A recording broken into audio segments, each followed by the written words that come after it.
में कौरव पांडवों का महाभारत युद्ध महाभारत कथाओं को आपने देखा और सुना होगा। 5 पांडव युधिष्ठिर, भीम, अर्जुन, सहदेव, नकुल अपनी वीरता, न्यायप्रियता और कर्तव्य निष्ठा के लिए जाने जाते हैं।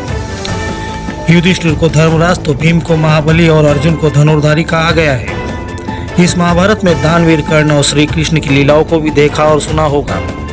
भीम की पत्नी हिडिंबा को भी सुना होगा। अपर धर्म अधर्म के इस महाभारत में राक्षस कुल में जन्मी हिडिंबा के त्याग को शायद ही किसी ने देखा और सुना होगा। नमस्कार, आप देख रहे हैं Zen10 न्यूज़। महाभारत में हिडिंबा की भूमिका को सभी ने देखा और सुना होगा, पर शायद ही हिडिंबा के त्याग को किसी ने न देखा होगा न सुना होगा। पर त्याग मूर्ति हिडिंबा इस पुस्तक को पढ़ने के बाद शायद ही आप हिडिंबा को त्यागों को जान सकेंगे। इस पुस्तक के लेखक साहित्यकार पवन तिवारी ने त्याग मूर्ति हिडिंबा को लिखा है। कुंती के शर्तों पर विवाह, अपने पुत्र घटोत्कच को पांडवों की सेवा में समर्पित कर देना, पुत्र को सौंपने के बाद जंगल में प्रस्थान कर जाना, ऐसे कई त्याग की रचनाओं से परिपूर्ण है पवन तिवारी की यह पुस्तक त्याग मूर्ति हिडिंबा, जिसके लिए आज अखिल भारतीय अग्निशिखा मंच के द्वारा मुलुंड के मुक्तेश्वर मंदिर में पवन तिवारी को आचार्य चतुर्सेन शास्त्री पुरस्कार से नवाजा गया और सत्कार सम्मान किया गया है। तो वहीं इस अखिल भारतीय अग्निशिखा मंच के द्वारा आयोजित पुरस्कार समारोह के अध्यक्ष हरीश पाठक, अग्निशिखा मंच की संस्थापक अलका पांडे, संयोजक संजय दुबे, आयोजक अलका पांडे, मुख्य अतिथि डॉक्टर करुणा शंकर उपाध्याय, विशेष अतिथि डॉक्टर अशोक तिवारी, श्रीमती कमलेश पाठक, डॉक्टर दयानंद तिवारी, मुख्य वक्ता राम प्यारे सिंह रघुवंशी जैसे वरिष्ठ साहित्यकारों की उपस्थिति में यह कार्यक्रम संपन्न हुआ। मुक्तेश्वर मंदिर सभागृह से अग्निशिखा मंच से पवन तिवारी अपने जीवन की कठिनाइयों को साझा और मंच पर अपने संघर्ष भरे जीवन को बोलते हुए भावुक हो गए। तो वहीं मंच संचालक कुमार जैन सहित वरिष्ठ साहित्यकारों ने और सभी अतिथियों ने पवन तिवारी की लिखी हुई पुस्तक त्याग मूर्ति हिडिंबा की सराहना की और पवन तिवारी को इस पुस्तक के लिए और भी ऐसे कई पुरस्कार मिलेंगे ऐसा कहते नजर आ रहे हैं। देखिए मुलुंड से अखिल भारतीय अग्निशिखा मंच मुक्तेश्वर मंदिर से हमारी एक खास रिपोर्ट। नमस्कार, मैं राजहंस मौर्य, आप देख रहे हैं Zen10 न्यूज़ और MNC न्यूज़। आज हम उपस्थित हैं मुलुंड के मुक्तेश्वर मंदिर में, जहां पर आप देख सकते हैं आज अखिल भारतीय अग्निशिखा मंच के द्वारा आचार्य चतुर्सेन शास्त्री पुरस्कार त्याग मूर्ति हिडिंबा के लिए पवन तिवारी जी को पुरस्कार दिया जा रहा है, उन्हें सम्मानित किया जा रहा है। जिसमें महाभारत में आपने दानवीर कर्ण के बारे में सुना होगा, युधिष्ठिर को सुना होगा, धृतराष्ट्र को सुना होगा, पर आज खासकर त्याग मूर्ति हिडिंबा जिसके खोज करने वाले पवन तिवारी जो आज इस पुस्तक को लिखे हैं और आज खासकर इस हिडिंबा की जो उनकी जो चरित्र है उसको लेकर कई चीज़ों को उन्होंने यहाँ पर दर्शाया है, जिसमें आप देख सकते हैं इसी अखिल भारतीय अग्निशिखा मंच के द्वारा यह पवन तिवारी जी को सम्मानित किया जा रहा है। जो लोग यहाँ पर पहुँचे हैं हम उनसे कुछ जानने का प्रयास करेंगे। पहला नाम बताइए आपका। हाँ, मैं लक्ष्मी यादव ओजस्विनी नवांकुर साहित्य संस्था की संस्थापिका हूँ। मैं भी संस्था चलाती हूँ। तो अग्निशिखा मंच ने जो शुरुआत की है, आचार्य चतुर्सेन पुरस्कार दिया है और बहुत सही व्यक्ति को दिया है, क्योंकि आज उन्होंने अपना जो जीवन व्यक्त किया है वो एक युवा साहित्य के लिए प्रेरणादायी है। मैथिली शरण गुप्त जी की तरह उन्होंने जिस तरह उन्होंने उर्मिला जी का, यशोधरा जी का चरित्र उठाया था, उसी प्रकार पवन तिवारी जी ने हिडिंबा का चरित्र उठाया है, जो कि हमारे लिए एक अलग नज़रिया उन्होंने प्रस्तुत किया है। और अग्निशिखा मंच को मैं शुभकामनाएं देती हूँ, वो इसी तरह अग्निशिखा जलाए रखे साहित्य की, और पवन तिवारी जी को और भी ज्ञानपीठ पुरस्कार के लिए भी उनका नाम जाना चाहिए। इसके लिए बहुत बहुत धन्यवाद। अच्छा, अग्निशिखा मंच की अध्यक्ष अलका पांडे जी, हाँ, आप लोग भी मन से जुड़े होंगे शायद से। जी। और आज हिडिंबा को भी इसमें पेश कर दिया, जो एक राक्षस कुल से थी और उसके बाद जो है उनके चरित्र को लेकर उनको त्याग मूर्ति कहा गया है जी। वो त्याग उनके दर्शाना, हाँ। कैसा लगता है? मतलब महाभारत से उन चीज़ों को खोजना इसके विषय में। हाँ जी, बिल्कुल, क्योंकि ये जो है ना, ये अंधेरे में था अब तक। लोगों को वो सिर्फ एक राक्षसन के रूप में और गंधर्व विवाह तक ही याद है, क्योंकि भीम के साथ उनका गंधर्व विवाह हुआ था। तो उन्होंने न कभी महारानी का पद मांगा, न अपने बेटे के लिए कोई उन्होंने इंद्रप्रस्थ से कुछ मांगा। तो उन्होंने अकेले ही उसका संस्कार किया। राक्षसिन होते भी घटोत्कच जैसे बेटे का संस्कार करना बहुत बड़ी बात है। उस दौर में उनका कहीं पे भी जिक्र ही नहीं है। तो मुझे बहुत अच्छा लगता है कि उनके अंधेरे से निकाल के ये चरित्र को उन्होंने एक कोहिनूर की तरह चमका दिया, राक्षसी से उन्होंने देवी बना दिया। मेरा नाम पल्लवी रानी है, मैं कल्याण से आई हूँ, मैं कवित्री हूँ। तो सबसे पहले तो मैं आदरणीय पवन तिवारी जी को बहुत बहुत बधाई देती हूँ इस सम्मान के लिए, और साथ ही अग्निशिखा मंच, जिसका जैसे कि नाम से ही जाहिर है अग्नि जुड़ा हुआ है, तो आदरणीय अलका पांडे जी एक महिला सशक्तिकरण के रूप में एक बहुत ही अच्छा उदाहरण उन्होंने समाज के सामने प्रस्तुत किया है। और जो कृति है आदरणीय पवन तिवारी जी की त्याग मूर्ति हिडिंबा, तो मैं उसके बारे में ये कहना चाहूँगी कि जैसे कहते हैं पुराने समय से हमें सुनते आए हैं कि जहाँ न पहुँचे रवि वहाँ पहुँचे कवि। तो जहाँ पे आमतौर पे साधारण इंसान की जो सोच है वो ख़त्म हो जाती है, वहाँ से किसी कवि की सोच वहाँ से शुरू होती है। जहाँ तक आप सोच भी नहीं सकते, वहाँ के तथ्यों को ढूंढ के शोध करके लाके उसके बारे में एक सरल और सहज शब्दों में उसको लिखना, ये बहुत बड़ी बात होती है, जो कि काम पवन तिवारी जी ने किया है। और जैसा कि हम सभी जानते हैं कि उनका जीवन बहुत ही संघर्ष में रहा है, और उस सारे संघर्षों के साथ उन्होंने जिस तरह से साहित्य को अपना पूरा जीवन समर्पित किया है, और उसके साथ एक हिडिंबा नाम का जो चरित्र है, उन्होंने जिस तरह से उसको इतिहास के पन्नों से निकाल के और हमारे सामने जिस तरीके से रखा है, वो बहुत बहुत उनको साधुवाद मैं देती हूँ। वो बहुत बहादुरी के पात्र हैं, और ये आचार्य चतुर्सेन पुरस्कार की तो बधाई है ही, और मैं उनके आगे भविष्य के लिए कामना करती हूँ उनको और बड़े से बड़े पुरस्कार मिले। तो बस मैं इतना ही कहूँगी, धन्यवाद। के द्वारा आज यहाँ पर आचार्य चतुर्सेन शास्त्री पुरस्कार पवन तिवारी दिया गया है। आप वरिष्ठ पत्रकार हैं, कहानीकार हैं, क्या कहेंगे?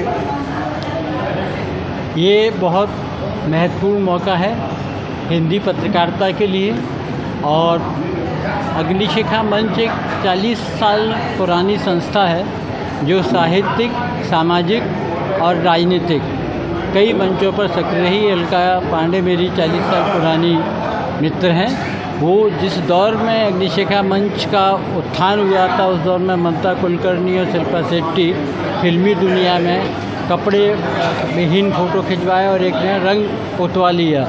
वो अलका पांडे थी जो इस मामले को अदालत ले गई और उनको बेइज्जत किया, और वो अदालत से जीती भी। वो अलका पांडे थी जो दिनेश ठाकुर ने जब एक महिला कलाकार के साथ होशियारी की, बदतमीजी की, तो उसके घर में उसकी सोसाइटी के नीचे झंडे ऐसे प्रदर्शन किया और वो मिड डे की खबर बनी। तो अग्निशिखा मंच एक बहुत सक्रिय संस्था है, और उनका जो चयन है पवन तिवारी को देने का, वो एक बेहतरीन चयन है। पवन तिवारी बहुत सहज दिखने वाले एक असहज कवि हैं, और उन्होंने हिडिंबा जैसे पात्र को मतलब चर्चा के केंद्र में लाए। और जैसा उन्होंने भी वक्तव्य दिया कि उपेक्षित और वंचितों की आवाज़ बने और समाज मंगल की दिशा में रहे, मंगल हो समाज में, शुभ हो, तो उन्होंने हिडिंबा के चरित्र को एक नए तरीके से रखा है। और वो जो पुराण कथाएँ, दंत कथाओं में हिडिंबा है, उससे अलग उन्होंने बताया है। जैसे भी उन्होंने भाषण में भी बोला कि महाभारत यदि गर्भवती के कारण हुआ तो महाभारत जीता गया प्रतिव्रता के कारण, और उस पतिव्रता का मतलब उनका वहाँ हिडिंबा से है। तो हिडिंबा जैसे चरित्र को चर्चा के केंद्र में लाने का एक ज़रूरी काम पवन तिवारी ने किया है। तो अग्निशिखा मंच ने जो उनका चयन किया है वो बेहतरीन है, उसके आगे पीछे कुछ नहीं है। और वो चूँकि एक बहुत सक्रिय रचनाकार है, बेहतरीन रचनाकार है, एक बेहतरीन सक्रिय संस्था है, तो इन दोनों का जो सामंजस्य हुआ और उसका हम सब लोग आज गवाह बने। यहाँ जितने भी लोग थे, सब लेखक थे, मेरे आसपास भी सब लेखक खड़े हुए हैं, अभी ये खड़ी हुई हैं। मैडम आप उधर नहीं, इधर देखिए ना। तो वो सब बहुत अच्छा था, और मुझे इसलिए भी अच्छा लगा कि इस तरीके के आत्मीय आयोजन होते रहना चाहिए। मतलब ग्लैमर नहीं, वो एकदम सहज सामान अपनी बात कहने का जो मंच अग्निशिखा मंच देती है, वो उसके लिए वो बधाई के पात्र और उस आयोजन के लिए भी। हर जी आपने अपने वक्तव्य में बात कही थी कि कुछ ऐसी घटना घटी थी जिस पर सारे अखबारों ने उस खबर को छापने से इनकार कर दिया था। हाँ, तो वो दिनेश, क्या लगता है पत्रकारिता आज किस स्तर पर पहुंच गई है? नहीं, पत्रकारिता शुरू से ही उसी स्तर पे रही है। आज और कल की कोई बात नहीं, आज तो और नीचे चली गई है। सोशल मीडिया ने विश्वसनीयता का संकट पैदा कर दिया है। संपादक नाम की संस्था ख़त्म हो चुकी है। मैं खुद 21 साल तक संपादक रहा, लेकिन संपादक का अब कोई मायने नहीं है। संपादक एक उपकरण बना दिया है मालिकों ने, ताकि उसको अदालत में नहीं जाना पड़े। हमारा नाम जो प्रिंट लाइन में छपता है, उसके साथ एक स्टार लगा रहता है और लिखा रहता है कि खबरों की जिम्मेदारी संपादक की। तो अदालत में मालिक नहीं जाते हैं आजकल। मैं बिहार में दैनिक हिंदुस्तान का पहला संपादक था।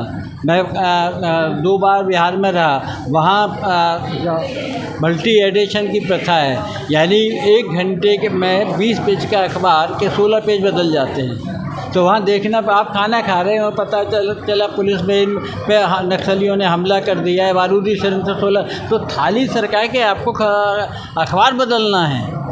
संपादक वहाँ 4 बजे जाता है और सुबह 4 बजे आता है। ये नौकरी मैंने की है।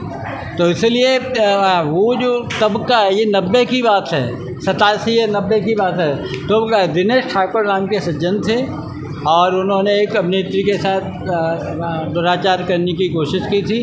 कि वो एक पत्रकार की साली थी और किसी भी अखबार ने, वो पत्रकार जिस अखबार में काम करता था उसके बम्बई के संपादक, दिल्ली में था, नामचीन पत्रकार है, तो अब तो डेथ हो गई, तो मना कर दिया था।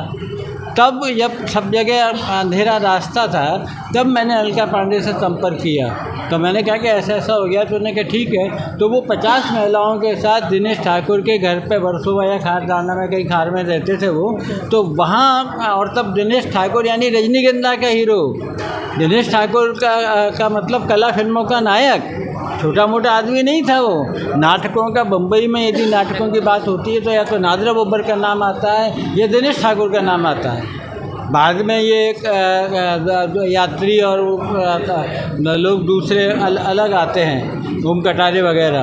तो जब वो मुद्दा बन गया, प्रदर्शन हो गया, तब तमाम अखबारों के, वो मैंने ही बैकग्राउंड म्यूजिक बजाया था, तमाम सारे अखबारों के फोटोग्राफर फंस गए, फ़ोटो खींचा और अखबारों ने उसको खबर बना दिया कि दिनेश ठाकुर के घर। जो हार्ड न्यूज़ होगी उसको तो इग्नोर नहीं करोगे ना। गुलदस्त से प्यार मोहब्बत गया तेल बेचने, लेकिन अखबार में सबसे ज़्यादा क्या बिकता है? क्राइम। अखबार में 3 नंबर का पेज सुरक्षित किसके लिए रखा जाता है? लोकल खबरों के लिए।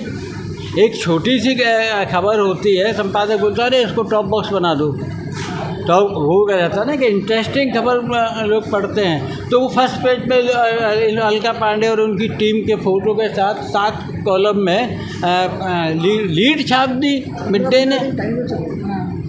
और फिर आफ्टर अंग्रेजी अखबार बाजी मार गए थे। दूसरे दिन महानगर और सामना और दोपहर और क्या क्या जो निकलते थे उस दौर के, वो छाप रहे थे। तो एक तो पत्रकारिता का भला किया कि जो संपादक इग्नोर कर रहे थे उनके मुंह में तमाचा मार दिया।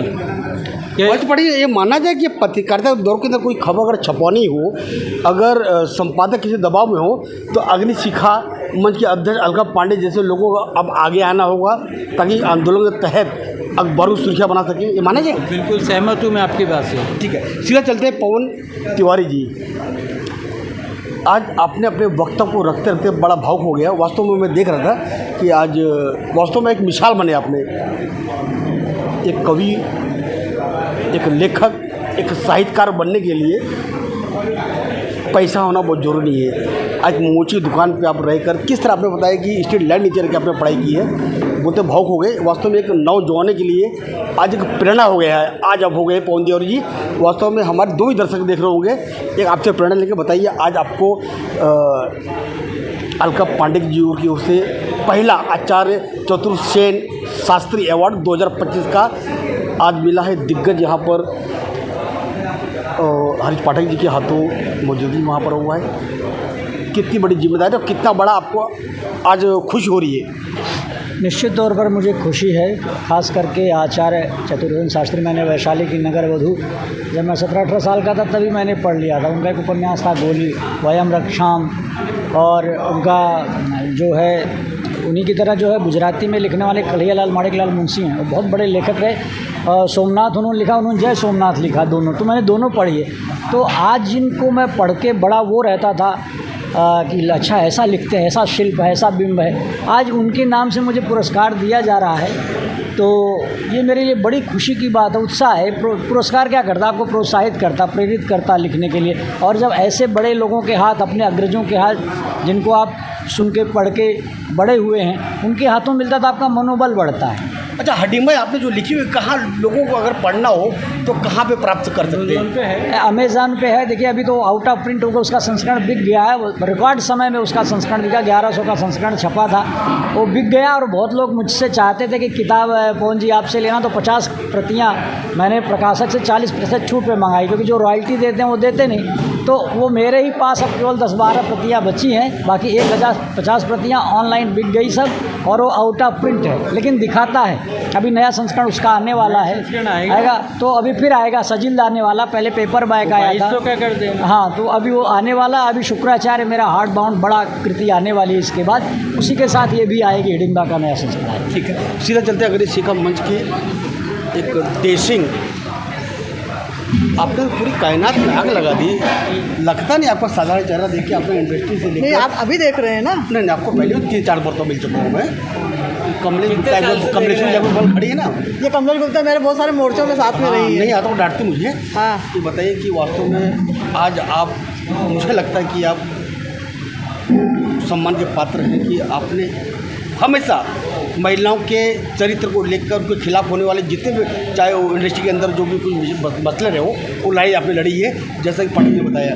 मैंने कई बार ऐसा देखा है परिवारों में कि महिलाएं बहुत दबी कुचली ऐसी रहती थी, और मैं भी ऐसे ही परिवार से हूँ जो घूंघट में शादी करके आई थी, और मैंने 1 साल तक घर में सीढ़ियाँ नहीं देखी थी, तो मुझे घुटन सी होती थी, ऐसा लगता था मैं यूँ ही मर जाऊँगी, मुझे कुछ करना है, कुछ करना है। तो जब 93-94 के दंगे हुए तो मैंने उन्हें बहुत काम किया, और तभी से मेरी संस्था का उदय हुआ। और हरीश पाठक जी के बारे में ये कहूँगी कि उन्होंने, जब हमने बियर बारों के खिलाफ भी बहुत बड़ा आंदोलन छेड़ा था, तो महिलाओं को महिला सर्विस बंद कराने के लिए, क्योंकि वहाँ पे उनके साथ गलत होता है, बहुत सी महिलाओं की कंप्लेंट भी आई थी। तब हरीश पाठक जी ने मुझे कहा कि आपको, चलो आपको अकेले डर लगता है ना, तो मैं आपको एक बियर बार में ले चलता हूँ, वहाँ पे देखो कैसा माहौल है, क्या है। तो मुझे पत्रकार भाइयों का इतना साथ मिला कि वो मुझे बताते हैं कि यहाँ पे ये गलत हो रहा है, तुम छापा मारो। और आपने अशोक कवि का नाम सुना होगा जी, तो अशोक कवि का एक इसी तरह का कोई सा शो होने वाला था, तो मुझे पत्रकार भाई बोल रहे कि अलका जी, अशोक राव कवि के बारे में मालूम है ना आपको? जी, सुना उनके बारे में। हाँ, अब इनसे किस्सा सुन लीजिए ना, वो मतलब आप ही बताइए, आप ही बताइए। चलो भी बताइए। अशोक राव कवि अंग्रेजी के बड़े पत्रकार थे, लेकिन वो जाने जाते थे अपनी कमजोरी के कारण। पुरुषों के प्रति उनका आकर्षण रहता था, और पूरे देश में मशहूर थे वो। और एज ए जर्नलिस्ट वो A1 ग्रेड के पत्रकार थे, प्रेस क्लब के पदाधिकारी भी रहे, और वीक जैसी मैगजीन के स्पेशल कॉरेस्पॉन्डेंट। और ये जो उनके अंदर बुरी प्रवृत्ति थी, तो तब तो वो शब्द नहीं था ना ये। हाँ, तो अब तो प्रचलन में आ गया है। तो तब वो, और वो वहाँ उनकी गतिविधियाँ भी चलती रहती थी, सार्वजनिक जगहों पर लोगों से मिलना, कुछ नहीं तो बेटर मैटर के प्रति आकर्षित हो जाना। तब इन्होंने उनके खिलाफ भी मुहिम की। उन्होंने तो मुझे इतने अपशब्द कहे कि तुम तो हमारे शो में आना है, मतलब आप भी चाहती हैं देखना। तब उन्होंने एक शो रखा था पुरुष का केस, और ये लंबा कितना चलेगा, उसे प्राइज़ रखे थे, तो मुझे पत्रकार भाइयों ने बताया था। तो हम लोग गए, तो नहीं बोलिए, आज का चल ही रहा है, बिल्कुल जोर से बोलिए। तो उस तरह की लड़ाई हम तब से लड़ते आ रहे हैं इसके विरोध में। और एक लड़ाई नहीं है, जैसे स्लोगन लिखे जाते थे ना, चलती है ट्रेन, उड़ती है दूर, लड़की को देख के निरोध मलूद, हमने कितने रेलवे के स्लोगन बंद करवाए हैं। और बात ये, मैं इतना कहूँगी कि पुलिस और पत्रकार भाइयों ने मुझे साथ दिया, और जितने ऑफिसर रहते थे उस समय उन्होंने मुझे खुल के साथ दिया, तभी सारी चीज़ें बंद हो पाई। और एक समाज सेवा शाखा के थे विजय सोलगर जी, उन्होंने मेरे साथ, मेरे अपनी जीप में बिठाते थे मुझे, और हम सारी प्रतियां उठाते थे, जितने अश्लील प्रतियां होती थी उनको लाखों प्रतियां हमने उठाई हैं और जलाई हैं। मतलब मुझे सबका बहुत बड़ा साथ मिला है। लोग बोलते थे पत्रकार भाई ऐसे हैं, ऐसा मांगते। मैंने कहा मैंने तो आज तक चाय भी नहीं पिलाई है, कब पत्रकार भाई मुझे चाय पिलाते हैं, मेरा उनसे ये कहना होता था। तो इन सब, ये लड़ाई आज भी आपकी जारी है? आज जारी, लेकिन आज मेरा रूम चेंज हो गया है, क्योंकि मैं अंधेरी थी जब तक मेरा अग्निशिखा एकदम ज्वलन थी। मैं चेंज करके जब न्यू बॉम्बे आई तो यहाँ का परिवेश नया, यहाँ के लोगों की विचारधारा अलग। तो भी यहाँ मैंने बहुत प्रयत्न किया। मैंने 11 साल अकेले अपने पर सार्वजनिक गणपति किया, भागवत कथा कराई, लोगों को जोड़ने की कोशिश की, लेकिन यहाँ की महिलाओं में और यहाँ के लोगों में वो उत्साह नहीं है। यदि हम किसी हमें बहुत भीड़ नहीं चाहिए, हमें शक्ति बल नहीं दिखाना है, लेकिन हम जब किसी विचार का विरोध करते हैं तो विचार शक्ति दिखाने के लिए हमें 10-20 लोगों का साथ चाहिए और हम कोई शिकायत आपके पास आती है तो आज भी उसके लिए लड़ अरे मैं आज भी लड़ती हूँ। ये शिकायतें आती हैं किसी पति को जला रहे हैं, कई स्कूल में उनको तनख्वाह नहीं मिल रही है, किसी ऑफिस में उनके साथ गलत हो रहा है, क्योंकि मैं अपने लिए नहीं लड़ती, मैं समाज के लिए लड़ती हूँ। और वहाँ पे मेरा ये रूप नहीं होता है, मैं कई बार पुलिस के डंडे छीन के पुलिस को मार दिया। स्त्री के रूप कई रूप हो सकते हैं। कुमार जैन जी, हाँ, एक मिनट होल्ड, एक मिनट में फ़ोन करता हूँ। अभी लोगों ने कहा है कि मैंने कई सारे मंच संचालक देखे, वास्तव में मैंने भी अपने लाइफ के अंदर बहुत संचालक देखे कुमार जी, आपके जैसा मैंने भी देखा। धन्यवाद, बहुत बहुत धन्यवाद। आज क्या कहेंगे, आज इस तरह के मंच का संचालन करते क्या गर्व फील हो रहा है आपके अंदर? जहाँ भारतीय साहित्य और संस्कृति से और उसकी विधाओं से जुड़े हुए लोग जो वाकई आज की जनरेशन को देखते हुए अच्छा काम कर रहे हैं, वो अगर प्रोत्साहित होंगे तो ही हमारी जो संस्कृति और जो हमारा इतिहास है वो सुरक्षित रह पाएगा। वरना आज की जो जनरेशन है जिस हिसाब से जिस दिशा में जा रही है, उस दिशा में उनको जागृत करने के लिए ऐसे प्रयत्न बहुत ज़रूरी है। ये कार्यक्रम में मेरी संलग्नता इस तरह से है कि मैं अलका जी से तब से जुड़ा हूँ, वाकई जब मेरी शादी नहीं हुई थी, मैं भी बहुत यंग एज से, और इनके आंदोलनों से प्रभावित होकर के। और जैसे विशेष आज हरीश पाटिल जी ने बताया कि दिनेश ठाकुर वाले, उन्होंने पूरी बात नहीं बता पाए। वो बोले ना कि नीचे 50 लोग जमा थे, नीचे नहीं, हम लोग दिनेश ठाकुर के फ्लैट तक गए थे और वो दरवाज़ा बंद करके भाग गया था। हमने वहाँ नोटिस चिपकाई थी और नोटिस चिपका करके हम लोग आए थे, और मकसद सिर्फ ख्याति प्राप्त करना नहीं था, मकसद मुद्दे की लड़ाई लड़ना था कि अश्लीलता के खिलाफ कोई तो खड़ा हो। अलका जी खड़ी हुई, हम लोग इनके साथ रहे, और उस समय बॉलीवुड में वाकई मैंने आतंक देखा। गीतकार समीर बोले कि मैंने भी एक गाना लिख दिया था, पता चला अग्निशिखा वाले आने वाले हैं, तो मैंने सारे ये क्रॉकरी जो है हटा दिया था वहाँ से, पता नहीं कब तोड़फोड़ कर दे। तो अलका जी बहुत बढ़िया उनका नेतृत्व रहा, लड़ाकू नेतृत्व उनका रहा है। और अब जो विशेषतर साहित्य में उन्होंने रुचि दिखाई है, तो मैंने कहा कि भाई मेरे संस्था के जो स्थान है, तो मेरी तरफ से हमेशा साहित्यिक गतिविधियों के लिए मैं आपको निःशुल्क उपलब्ध कराऊंगा। जब कुमार जैन जैसे इतने विशेष, इतने मजे हुए संचालक अगर उनकी सेवाएं उनको मिल रही हैं, तो मैं सोचा एक बूंद समंदर में मुझसे भी सही। क्या बात है।